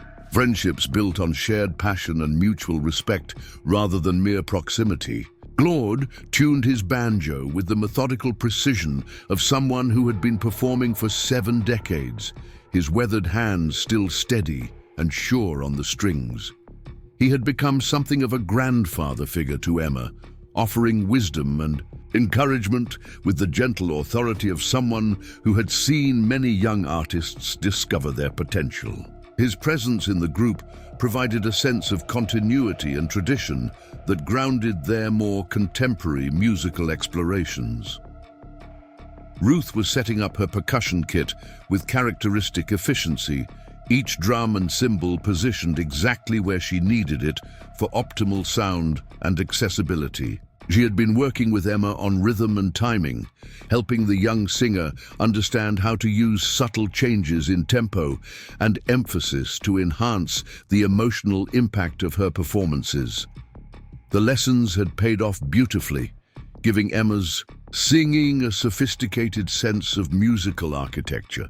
Linda sat nearby with her flute, practicing the intricate counter melodies she had composed to complement Emma's vocals. The elementary school teacher had discovered a new passion for performance through her involvement with the group, and her musical contributions had become increasingly sophisticated and integral to their overall sound. The partnership between her flute work and Emma's voice had evolved into something truly special. Michael had his guitar ready and was reviewing the chord charts one final time, though he knew the music by heart at this point. As a music therapy student, he had been documenting Emma's development for his research, but somewhere along the way his academic interest had transformed into genuine friendship and artistic collaboration. His guitar work provided a foundation that allowed the other instruments to soar, while keeping everything grounded in solid musical structure. Sarah moved through the group like a conductor preparing an orchestra, offering last-minute suggestions and encouragement while maintaining the calm, positive energy that had made Harmony Heights such a nurturing environment.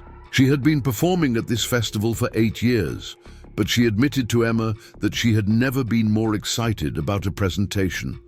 The combination of Emma's extraordinary talent and the group's genuine musical chemistry promised something truly memorable. Victoria Campbell observed all of this with the keen eye of someone who had spent her career identifying and nurturing exceptional young artists. She had seen plenty of talented children over the years, but Emma represented something special, a perfect combination of natural ability, emotional maturity, dedicated practice, and most importantly, the kind of supportive community that allowed talent to flourish authentically. The Young Artists Showcase program was designed to provide exactly these kinds of opportunities, but rarely did they encounter someone who had already found such ideal conditions for artistic development. As they loaded their instruments and Equipment into Sarah's van for the short drive to the theatre, Emma felt a familiar flutter of nervous excitement in her stomach. But this was different from the terror she had experienced at Lincoln Middle School. This nervousness was anticipatory rather than fearful. The kind of energy that came from knowing you were about to share something beautiful with people who would appreciate it. She was ready for this, more ready than she had ever been for anything in her life. The backstage area at the Riverside Theatre buzzed with activity as performers from various groups prepared for their presentations. Emma and her friends found their designated space and began setting up their instruments, while other musicians tuned guitars, warmed up voices, and ran through last-minute practice sessions. The atmosphere was supportive and collegial, with performers from different groups offering encouragement and compliments to each other. Emma noticed a group of teenage gospel singers from a church in the next county running through a complex harmony arrangement. Their voices blended beautifully, and when they finished their practice run, she approached them with genuine admiration. "That was absolutely gorgeous," she said sincerely. "The way your voices worked together gave me chills." And the lead singer, a girl about Emma's age named Destiny, smiled warmly in return. "Thank you so much. I heard you guys practicing your opening number when we came in. Your voice is incredible. We're really looking forward to hearing your full set." This easy exchange of mutual appreciation and support characterized the entire backstage environment. Musicians complimented each other's arrangements, offered to share equipment when needed, and genuinely celebrated each other's artistry. It was everything that Emma's school experience had not been. A community of artists who understood that someone else's success didn't diminish their own achievements. Marcus found himself standing next to Victoria Campbell as they watched Emma interact with the other performers.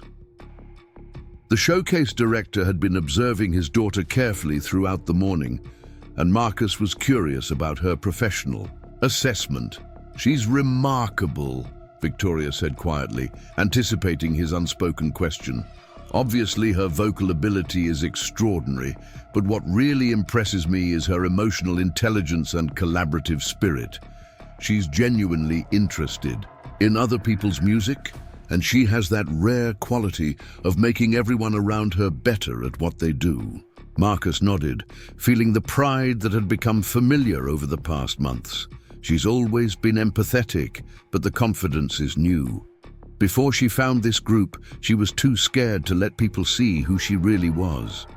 Victoria studied Emma as she listened intently to another group's rehearsal, her face glowing with genuine appreciation for their artistry. The Young Artists Showcase program is designed to nurture exactly these qualities. We don't want to create little professional performers. We want to support young people in developing their authentic artistic voices while maintaining their humanity and connection to their communities. Marcus appreciated Victoria's philosophy, but he still felt some anxiety about the rapid pace of Emma's opportunities. "It's all happening so fast," he admitted. 6 months ago, she was convinced her voice was something to be ashamed of. Now we're talking about showcase programs and regional performance opportunities. I want to make sure we're not pushing too hard too fast." Victoria's expression softened with understanding. "That's exactly the right concern for a parent to have, Marcus. But from what I've observed, Emma isn't being pushed by external forces. She's being pulled by her own artistic passion. There's a big difference. The children who struggle in programs like ours are usually the ones whose parents or teachers are more invested in their success than they are. Emma is driving her own development." As if to illustrate Victoria's point, Emma appeared at Marcus's side with sparkling eyes and barely contained excitement. "Dad, you have to meet the violin player from the Celtic group. She's been playing since she was 4, and she's teaching herself to compose. She wants to know if we'd be interested in collaborating on some cross-cultural fusion pieces." Marcus laughed at his daughter's enthusiasm. That sounds wonderful, sweetheart. Are you feeling ready for your performance? Emma took a deep breath, centering herself in the way that had become natural through months of practice with her group. I'm ready. Actually, I'm more than ready. I feel like everything we've worked on has been leading to this moment. Sarah appeared beside them, her face glowing with maternal pride. The stage manager says we're on in 15 minutes. Everyone's instruments are set up and sound-checked. Emma, how are you feeling? Emma looked around at the faces of the people who had become her musical family, seeing nothing but love and support in their expressions. I feel like the luckiest person in the world, she said simply. A few months ago, I thought my voice was something that made people laugh at me. Now I get to share it with people who understand how beautiful music can be. Jazz bounced over to join their conversation, her blue and purple hair adorned with small silver bells that chimed softly when she moved. Emma, I just wanted to tell you how proud I am to be performing with you today. You've taught all of us so much about what it means to sing from the heart. Tyler appeared with his characteristic quiet smile. The sound system is perfect, and the acoustics in this theater are amazing.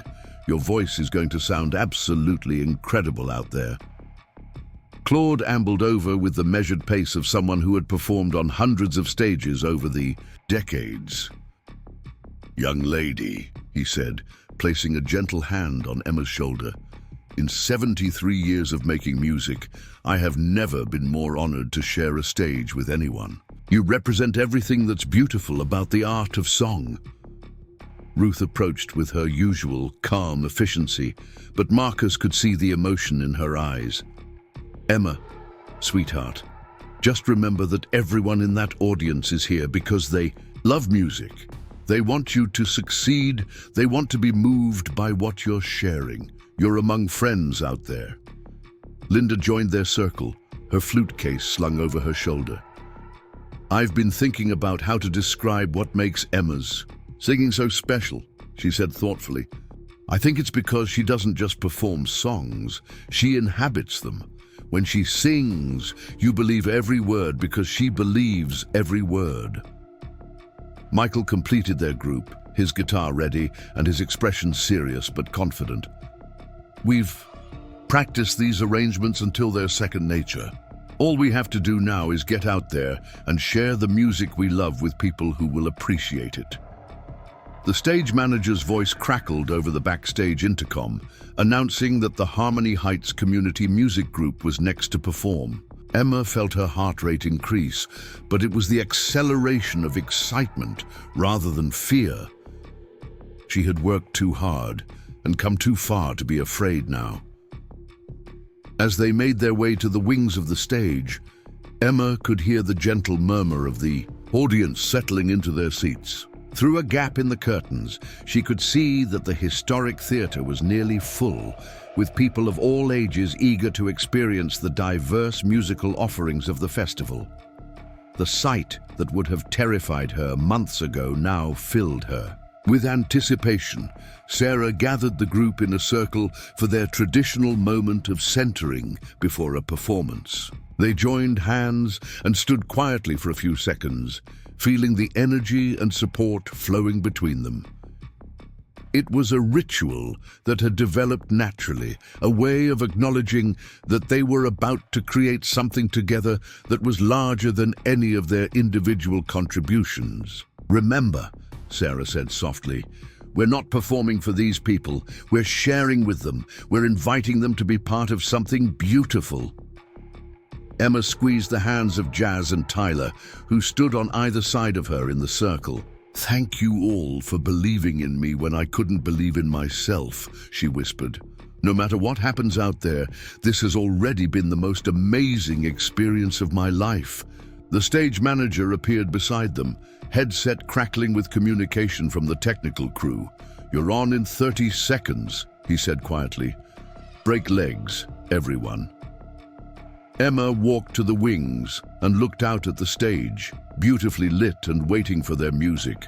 In a few moments, she would step into that light and share her voice with hundreds of people. But she wasn't the same frightened girl who had run from a school auditorium in tears. She was an artist who had found her authentic voice through the support of a community that understood the true meaning of music. The curtain began to rise, and Emma stepped forward with her friends into the warm glow of the stage lights. The audience quieted in anticipation, and Emma felt the familiar centering that came when she prepared to sing. She was ready to share her gift, ready to show the world what could happen when talent was nurtured with love and respect, rather than crushed by cruelty and ignorance. The opening notes of Amazing Grace began to flow from Claude's banjo, joined by the gentle rhythm of Ruth's percussion and the warm foundation of Michael's guitar. Emma stepped to the microphone, looked out at the sea of expectant faces, and began to sing with a voice that carried all the pain of her past struggles and all the joy of her hard-won confidence. The first notes soared into the theater's perfect acoustics, pure and clear and filled with emotional truth. Emma could feel the audience's attention focusing like a laser beam. Hundreds of people suddenly united in their recognition that they were witnessing something extraordinary. This was what she had been born to do, what all the practice and encouragement and community support had been preparing her for. As her voice filled the historic theater with its crystalline beauty, Emma realized that she was no longer singing just for herself or even for her musical family on stage with her.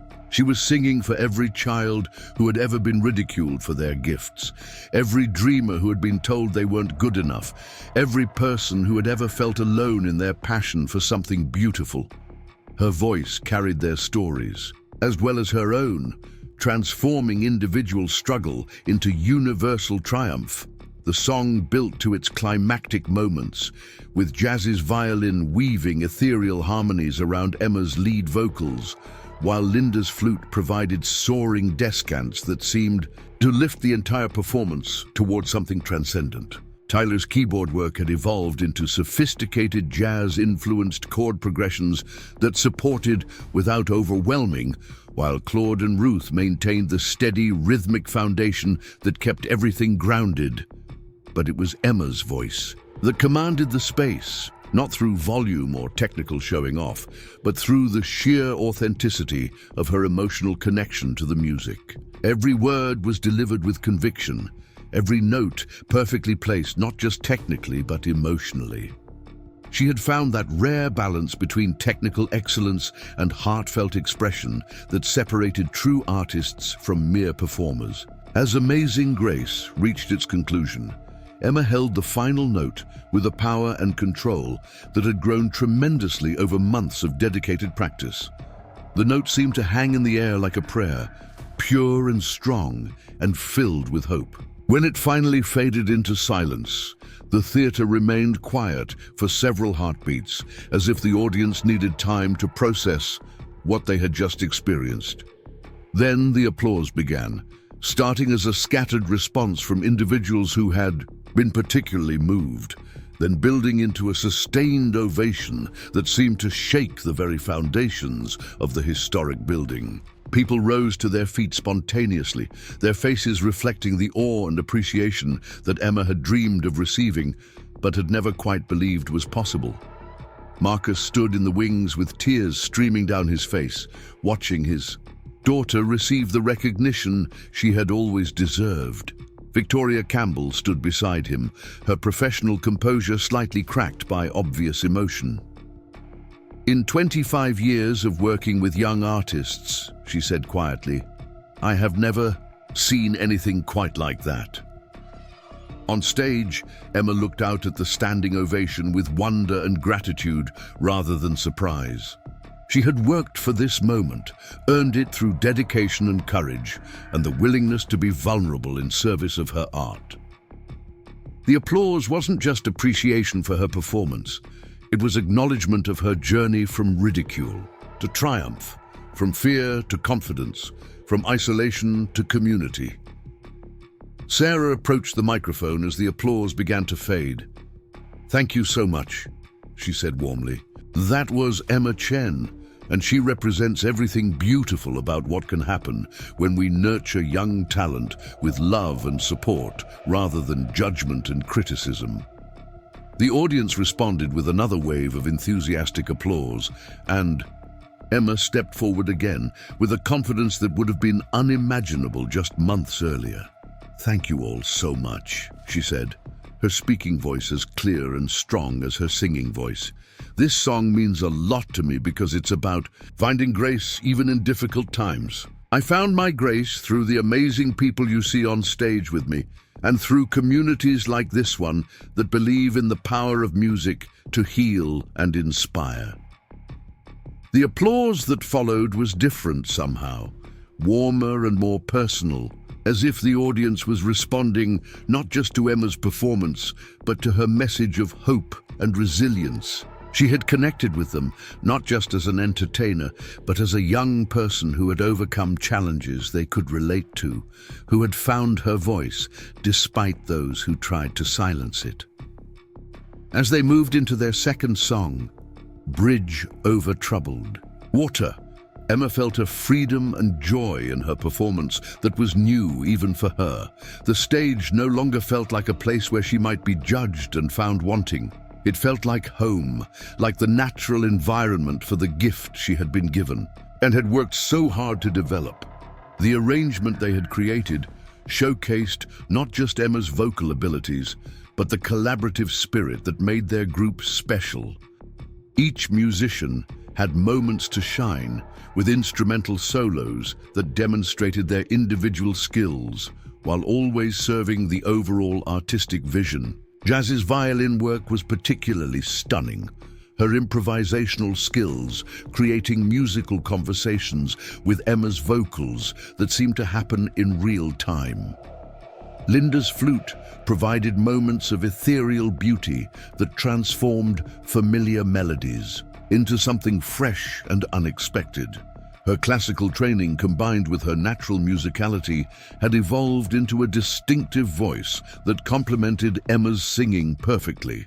The interplay between voice and flute during the song's bridge section created one of the most beautiful musical moments of the entire festival. Tyler's keyboard work had matured into something truly sophisticated, with complex chord voicings and subtle rhythmic variations that demonstrated how much he had grown as a musician since joining the group.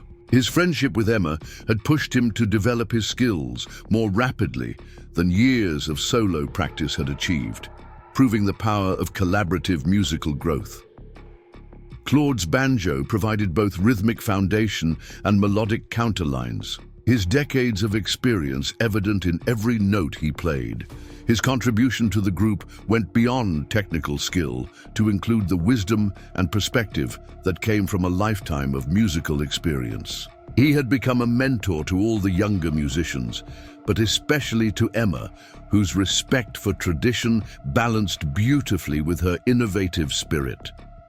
Ruth's percussion work was masterful in its restraint and precision, providing exactly the rhythmic support each song needed without ever overwhelming the more delicate instruments or Emma's vocals. Her years of experience in various musical contexts had given her an intuitive understanding of how to enhance rather than dominate a musical arrangement. Michael's guitar work anchored everything, providing harmonic structure and rhythmic stability that allowed the other instruments to take creative risks. His music therapy background had taught him to listen carefully to the needs of the group and provide exactly the support that would bring out everyone's best musical qualities. As Bridge Over Troubled Water reached its powerful conclusion, with Emma's voice soaring above the instrumental arrangement in a display of technical skill and emotional power that left the audience breathless, Marcus realized that his daughter had not just overcome the cruel treatment she had received at school, she had transformed it into something beautiful, using her pain as fuel for artistic growth that might never have happened without those early struggles. The standing ovation that followed was even more enthusiastic than the first, with audience members openly weeping at the beauty of what they had just witnessed. Emma stood at the center of the stage, surrounded by her musical family, basking in appreciation that was both deserved and deeply felt. She had found her voice in every sense of the phrase, and the world was better for it. Victoria Campbell made her way backstage as the group prepared for their final song, Emma's original composition that had emerged spontaneously during one of their practice sessions. The showcase director had already made up her mind about offering Emma a place in the program, but what she had witnessed tonight went beyond anything she had expected. This wasn't just a talented young singer, this was an artist with something important to say and the skills to say it beautifully. As the final song began, Emma stepped to the microphone with the confidence of someone who had truly found her calling. The melody that had come to her in a moment of gratitude and excitement now filled the theater with its message of hope and possibility.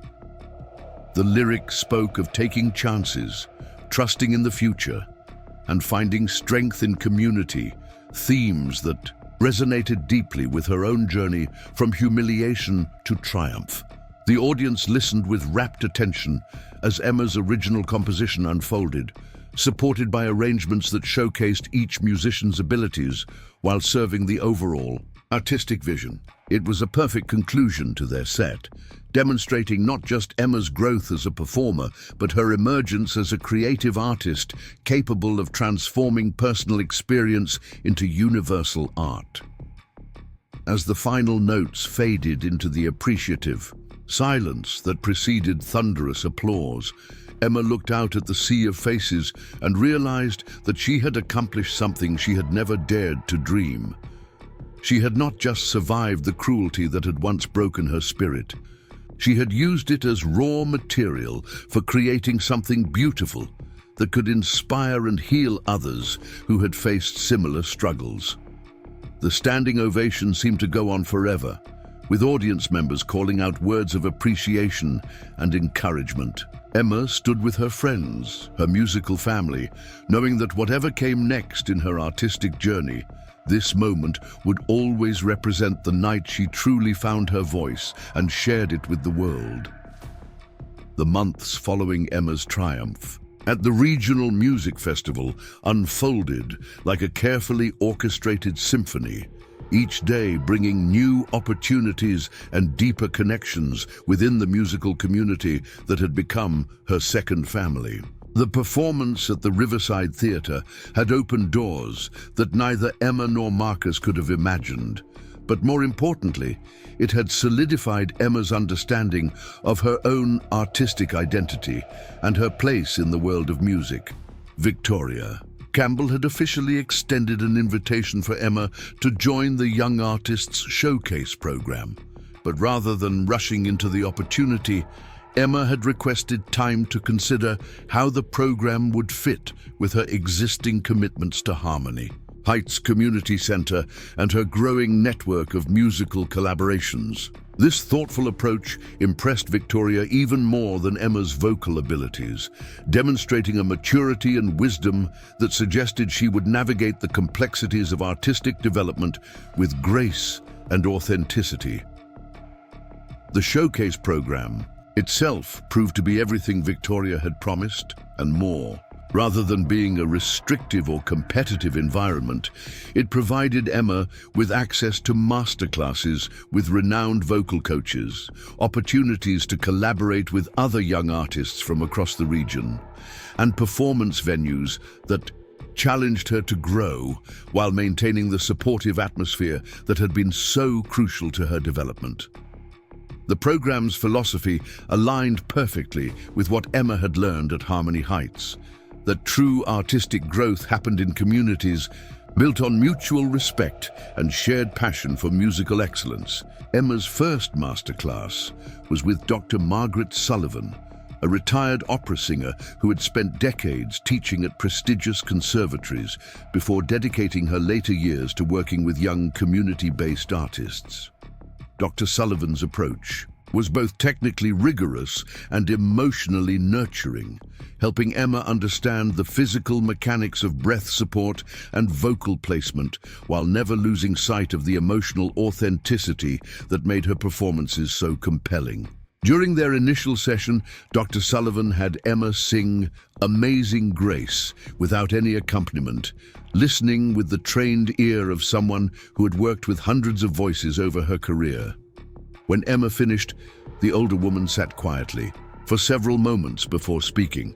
"My dear," she said finally, "you have what we call a natural instrument, but more importantly, you have the emotional intelligence to use it wisely.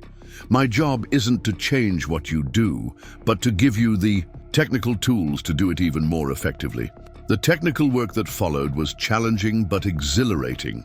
Emma learned about proper breathing techniques that would allow her to sustain longer phrases without strain, vocal exercises that expanded her range and flexibility, and interpretive approaches that deepened her understanding of different musical styles and periods.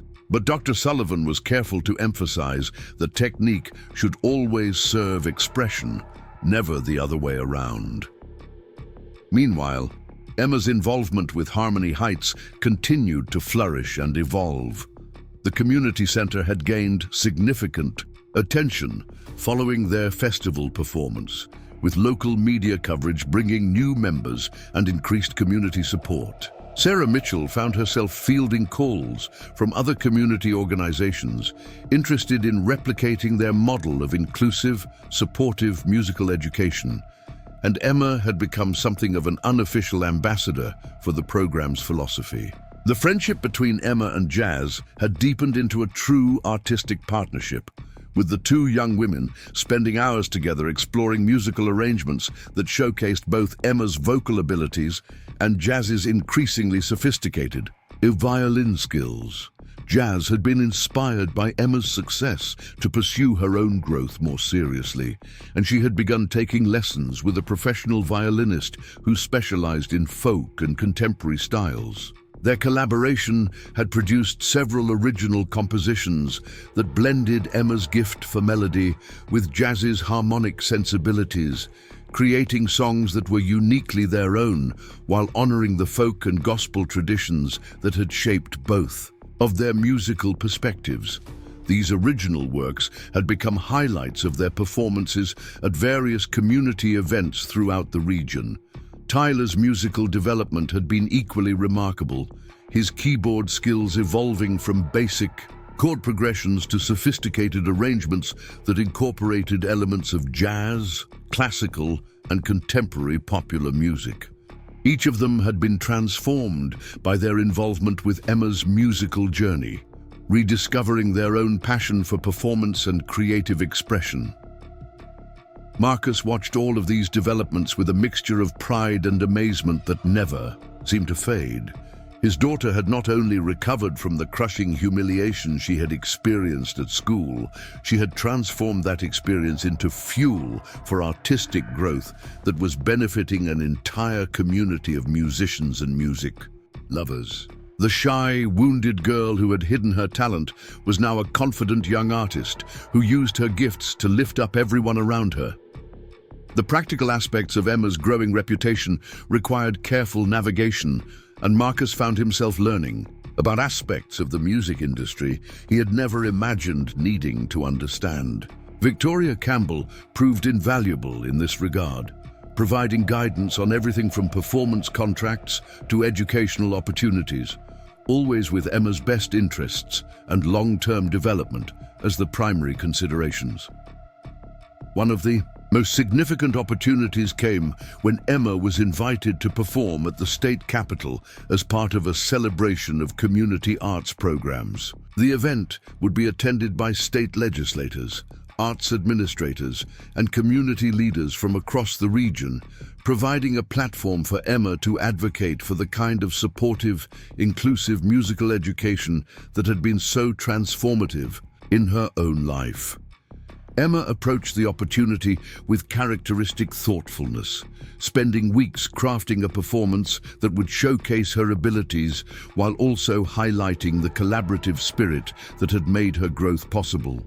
She chose to perform her original composition about finding community and strength through music, but arranged it so that it could include contributions from Jazz, Tyler, and the other members of her Harmony Heights family via video connections that would be displayed during the performance.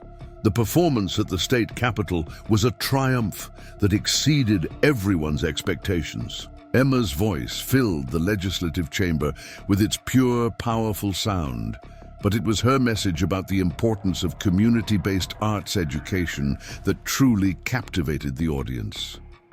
She spoke with passion and eloquence about how music had saved her from despair and given her the confidence to pursue her dreams, but also about how the supportive community at Harmony Heights had made all the difference in her development as both an artist and a person. The response was immediate and profound, with several legislators approaching Emma after the performance to discuss funding for community arts programs and asking for her input on policy initiatives that would support young artists in underserved communities. Emma handled these conversations with poise and intelligence, demonstrating that her growth had extended far beyond musical abilities to encompass leadership skills and social awareness. The media coverage of Emma's Capitol performance brought national attention to both her individual story and the broader work being done at Harmony Heights Community Center. Feature articles in music magazines highlighted the center's innovative approach to community-based musical education, while Emma's personal journey from ridicule to triumph resonated with audiences far beyond the music world. This increased visibility brought new opportunities but also new challenges. Record companies and talent agencies began reaching out with offers and proposals, each promising to advance Emma's career in directions that seemed increasingly distant from the community-focused approach that had been so central to her development. Emma and Marcus found themselves navigating conversations about contracts and career strategies that felt overwhelming and potentially contradictory to their values. Victoria Campbell proved to be an invaluable advisor during these negotiations, helping Emma and Marcus understand the various offers while maintaining focus on Emma's long-term artistic and personal well-being. Her experience with young artists who had faced similar crossroads provided perspective on the potential benefits and pitfalls of different career paths. The decision that emerged from these discussions reflected Emma's mature understanding of her own priorities and values.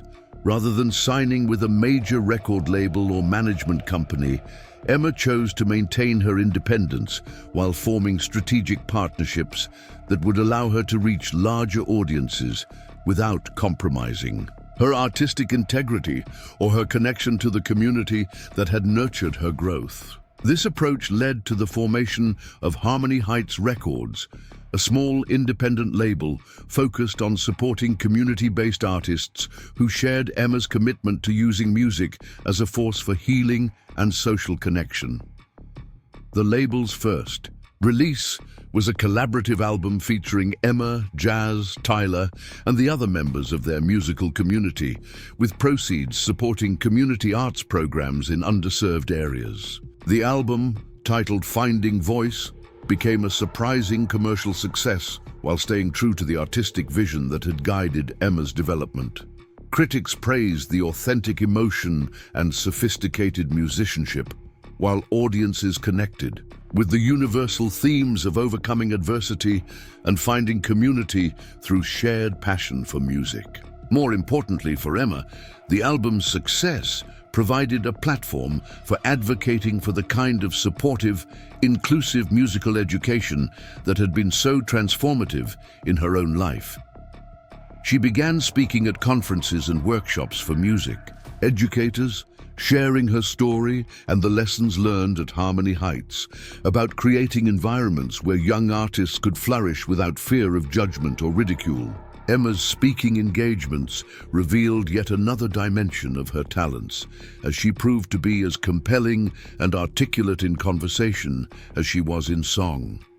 Her ability to connect with audiences of all ages and backgrounds, combined with her genuine passion for supporting other young artists, made her a powerful advocate for community-based arts education. The success of these speaking engagements led to Emma being invited to serve on the advisory board of the National Community Arts Initiative, a position that allowed her to influence policy and funding decisions affecting programs like Harmony Heights across the country. At barely 16 years old, Emma found herself in rooms with seasoned arts administrators and policymakers, holding her own in discussions about the future of arts education in America. Meanwhile, her musical development continued at Harmony Heights, where she remained a regular participant in the weekly sessions that had been so crucial to her growth.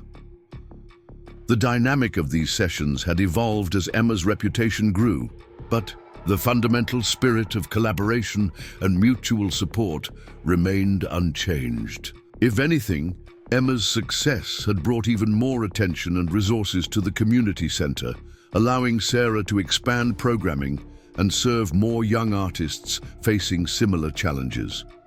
One of the most meaningful developments was the establishment of the Emma Chen Scholarship Fund, which provided financial support for young artists who showed exceptional promise but lacked the resources to pursue advanced musical training.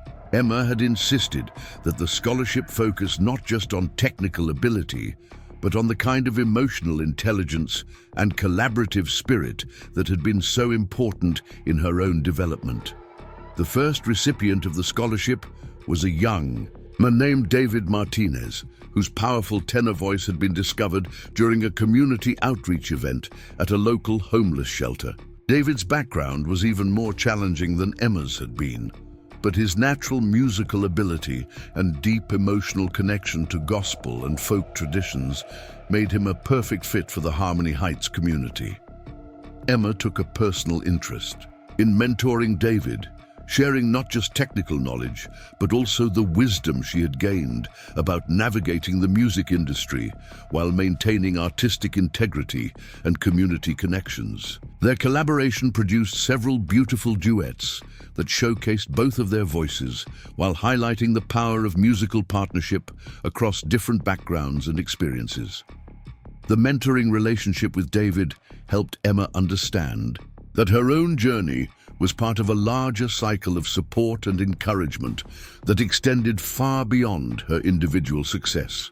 She began to see her role not just as a performer and artist, but as someone who could help create the same kind of supportive environment for other young people that had been so crucial to her own development.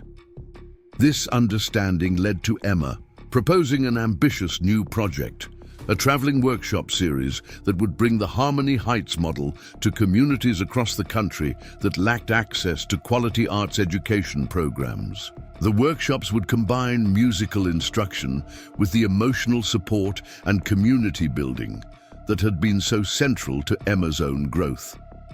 The proposal required significant funding and logistical planning, but Emma's growing network of contacts in the arts community provided the resources and expertise needed to make the project viable.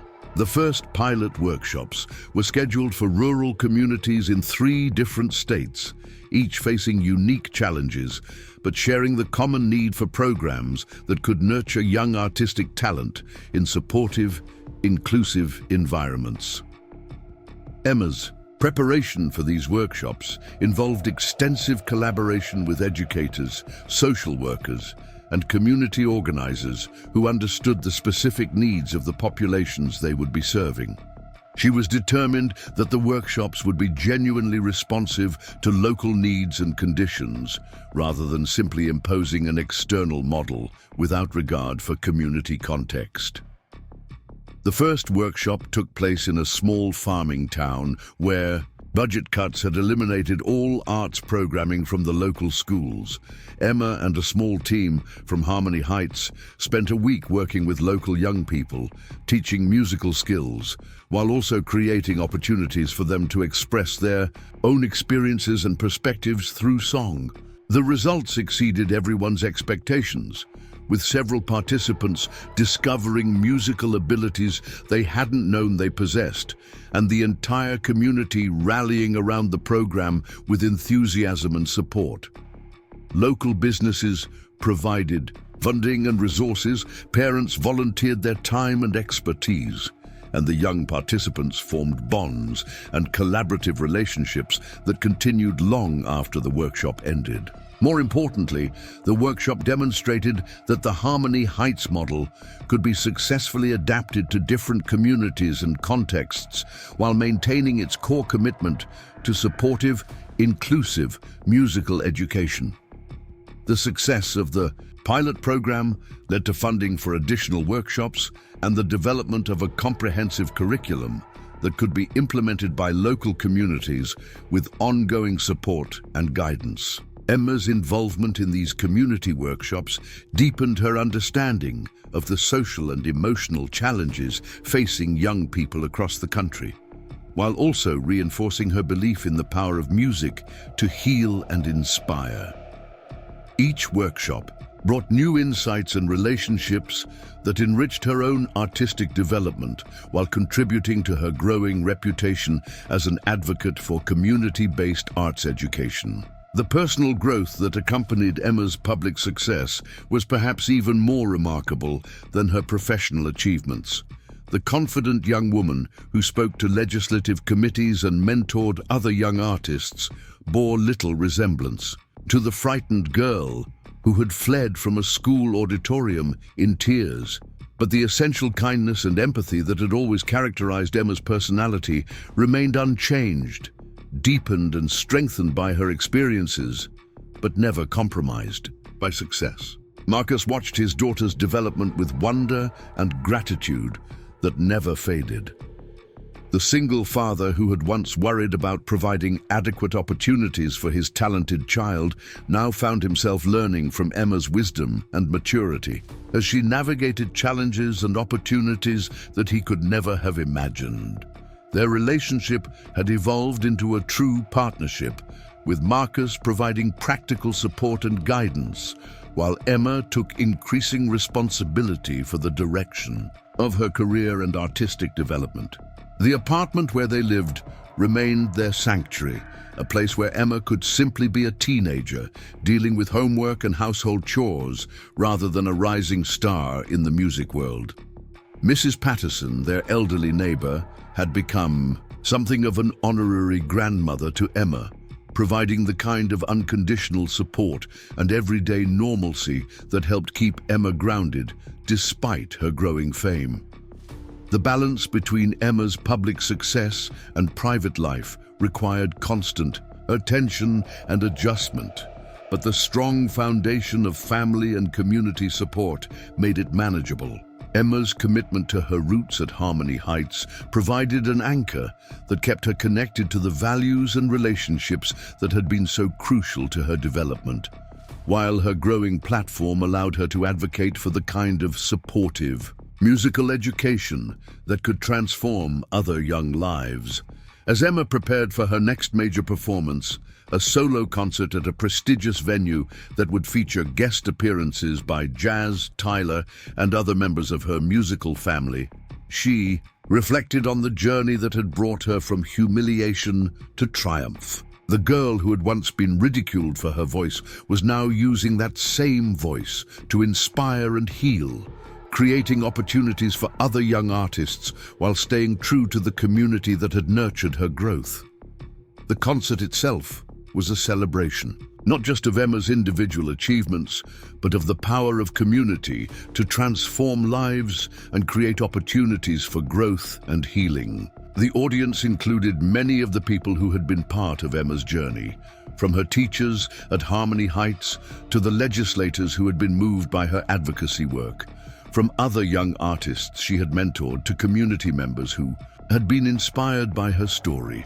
Emma's performance that night was perhaps her most powerful yet, showcasing not just her technical growth as a vocalist, but her evolution as an artist with something important to say about resilience, community, and the transformative power of supportive relationships. The songs she performed traced the arc of her own journey while speaking to universal experiences of struggle and triumph that resonated with audiences far beyond her immediate community.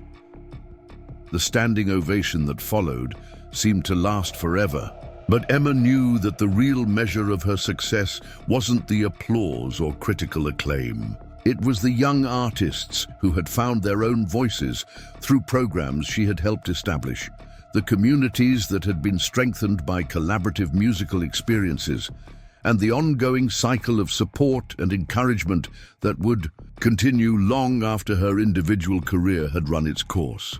As Emma stood on stage, surrounded by her musical family, looking out at an audience that had become a community united by shared appreciation for the healing power of music, she understood that her journey from ridicule to triumph was really a story about finding home. Not a physical place, but a sense of belonging that came from using her gifts in service of something larger than herself.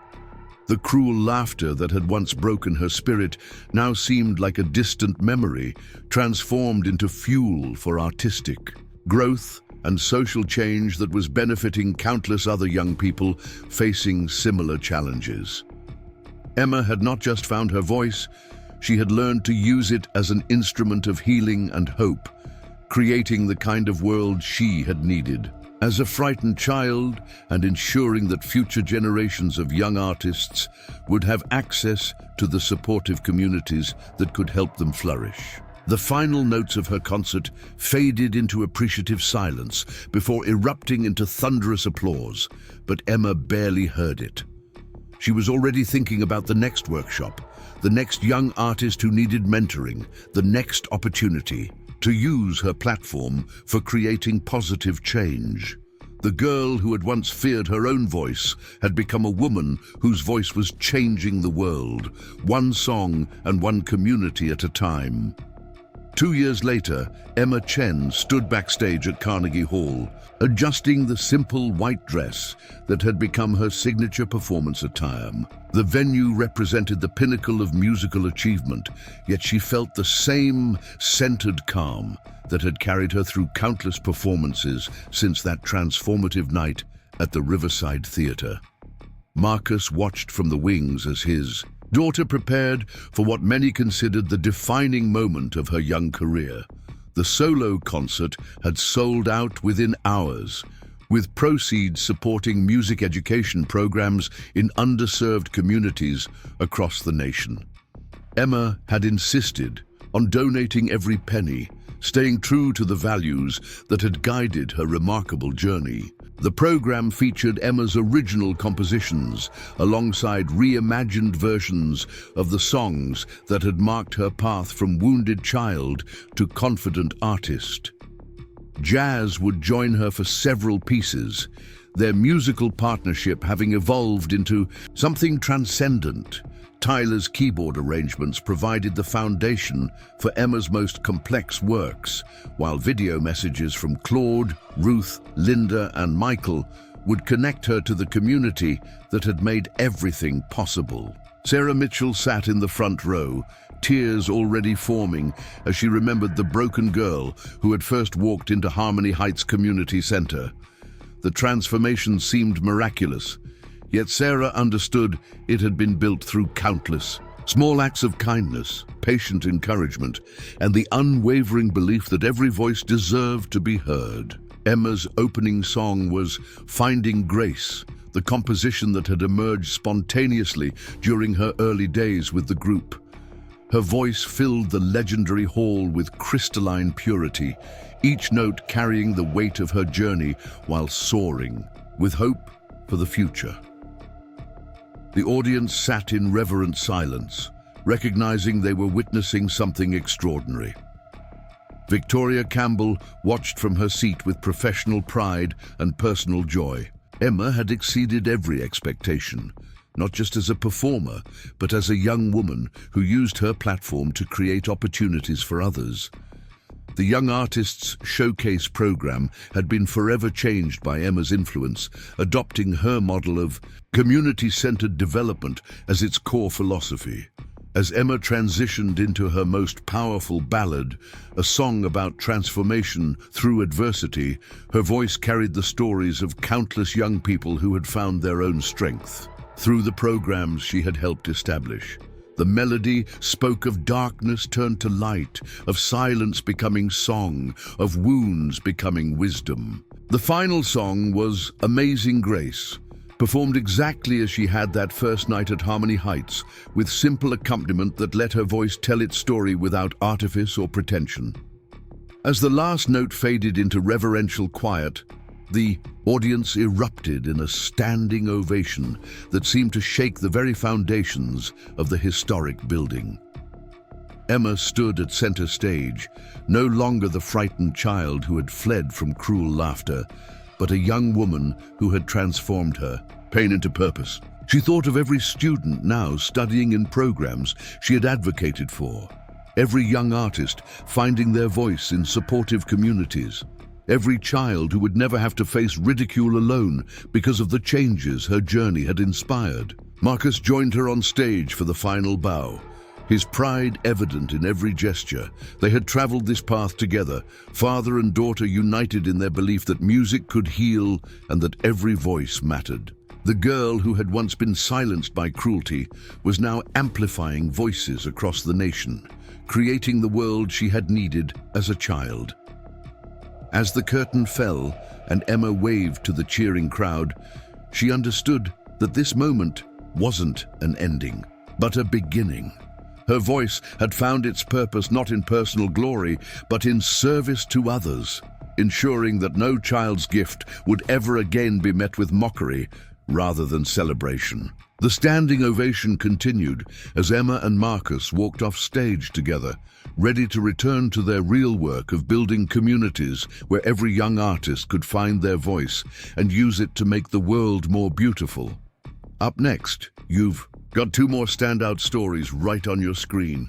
If this one hit the mark, you won't want to pass these up. Just click and check them out.